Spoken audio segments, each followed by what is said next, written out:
अभी हाल ही में जो इंडिगो वाला संकट हुआ, वो सिर्फ एक एयरलाइन की कहानी नहीं है। नहीं, ये उससे कहीं ज्यादा बड़ी बात है। ये एक बहुत बड़ा वार्निंग साइन है इस बात का कि कैसे सिर्फ एक कंपनी की नाकामी पूरे देश पर ब्रेक लगा सकती है। तो सवाल ये उठता है कि आखिर ये हुआ कैसे? कैसे एक अकेली एयरलाइन ने सच में पूरे देश को जमीन पर ला दिया?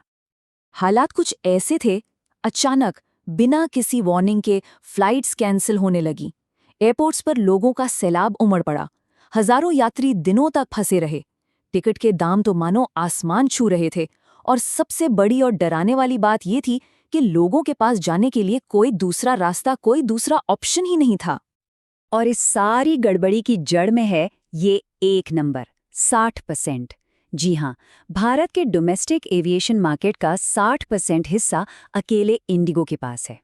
और देखिए, जब बाजार में किसी एक प्लेयर का दबदबा इतना ज्यादा हो जाए ना, तो एक छोटी सी चिंगारी भी बहुत बड़ी आग लगा सकती है।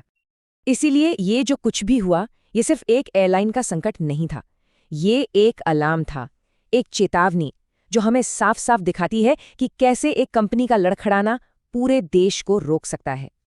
और इस पूरी कहानी का निचोड़ आप कह सकते हैं इस एक लाइन में है। जब कोई बाजार एकाधिकार बन जाता है तो पूरा देश कमजोर हो जाता है। ये बात हमें बहुत अच्छी तरह से याद रखनी होगी। इकोनॉमिक्स की भाषा में इसे सिस्टमिक रिस्क कहते हैं। मतलब सिस्टम में कोई एक चीज इतनी बड़ी और इतनी जरूरी हो जाए कि अगर वो फेल हो तो वो अपने साथ पूरे के पूरे सिस्टम को ही नीचे ले डूबे। लेकिन रुकिए, ये कहानी सिर्फ फ्लाइट्स और एयरपोर्ट्स तक ही सीमित नहीं है। असल में ये एक बहुत खतरनाक पैटर्न है जो आज भारत की सबसे जरूरी, सबसे क्रिटिकल सेवाओं में बार बार दोहराया जा रहा है। चलिए अब जरा देखते हैं कि देश के दो सबसे अहम सेक्टर्स में ये कमजोरी कैसे अपनी जड़ें जमा रही है। पहले ये एविएशन मार्केट का चार्ट देखिए।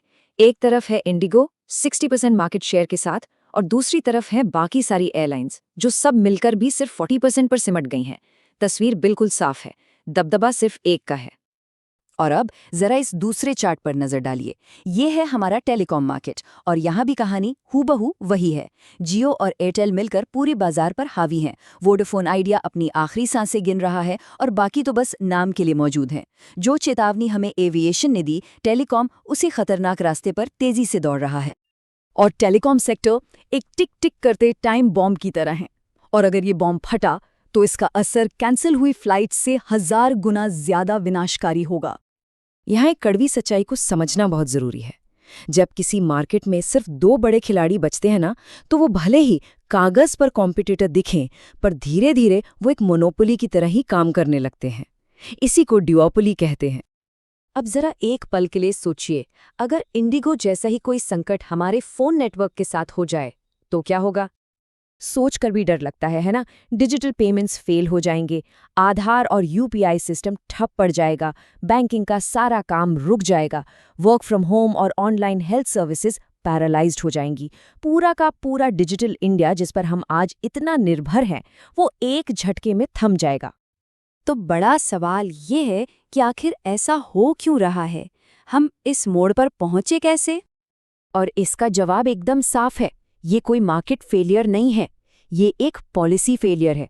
मतलब गलती बाजार की नहीं, उन नीतियों की है जो ऐसे एकाधिकार को जन्म देती हैं और फिर उसे पनपने का मौका भी देती हैं। इस पॉलिसी पैरालिसिस की, मतलब इस नीतिगत लकवे की 2 बड़ी वजह हैं। पहली, ब्यूरोक्रेसी का रिस्क लेने से बचना। अधिकारी ऑडिट, जांच और राजनीतिक इल्जामों से इतना डरते हैं कि उनके लिए सबसे सेफ फैसला होता है कोई फैसला न लेना। और दूसरी वजह है पॉलिटिकल शॉर्ट साइटेडनेस, यानी राजनीतिक अदूरदर्शिता, जहां सरकारें लॉन्ग टर्म मार्केट स्टेबिलिटी के बजाय शॉर्ट टर्म रेवेन्यू और अपनी इमेज चमकाने पर ज्यादा ध्यान देती हैं। और देखिए, ऐसा नहीं है कि ये समस्या सिर्फ भारत में है।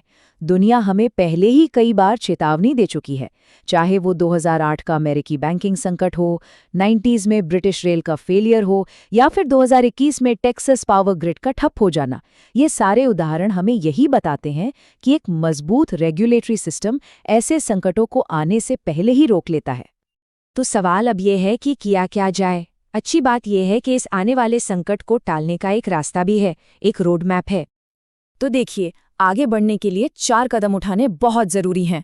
पहला, जो कॉम्पिटिटर्स अभी बाजार में संघर्ष कर रहे हैं उन्हें फौरन सपोर्ट देकर स्थिर किया जाए ताकि मार्केट पूरी तरह से ढह न जाए। दूसरा, असली कंपटीशन को लागू किया जाए। ये पक्का करना होगा कि किसी भी सेक्टर में किसी एक खिलाड़ी की दादागिरी ना चले। तीसरा, जरूरी सेवाओं के लिए फास्ट ट्रैक कमिटियां बने जो ब्यूरोक्रेसी की इस सुस्ती को तोड़ सकें। और चौथा, एक नेशनल कंपटीशन फ्रेमवर्क बनाया जाए जो प्रॉब्लम होने का इंतजार ना करे बल्कि उसे आने से पहले ही रोके। और आखिर में बस ये एक बात याद रखने वाली है, एविएशन जरूरी है, बिल्कुल है, लेकिन टेलीकॉम डिजिटल इंडिया की रीढ़ की हड्डी है। तो एविएशन तो सिर्फ एक वार्निंग थी, एक ट्रेलर था। असली सवाल ये है, अगला सेक्टर कौन सा होगा? इस सवाल का जवाब हमें आज ही खोजना होगा, इससे पहले कि बहुत देर हो जाए।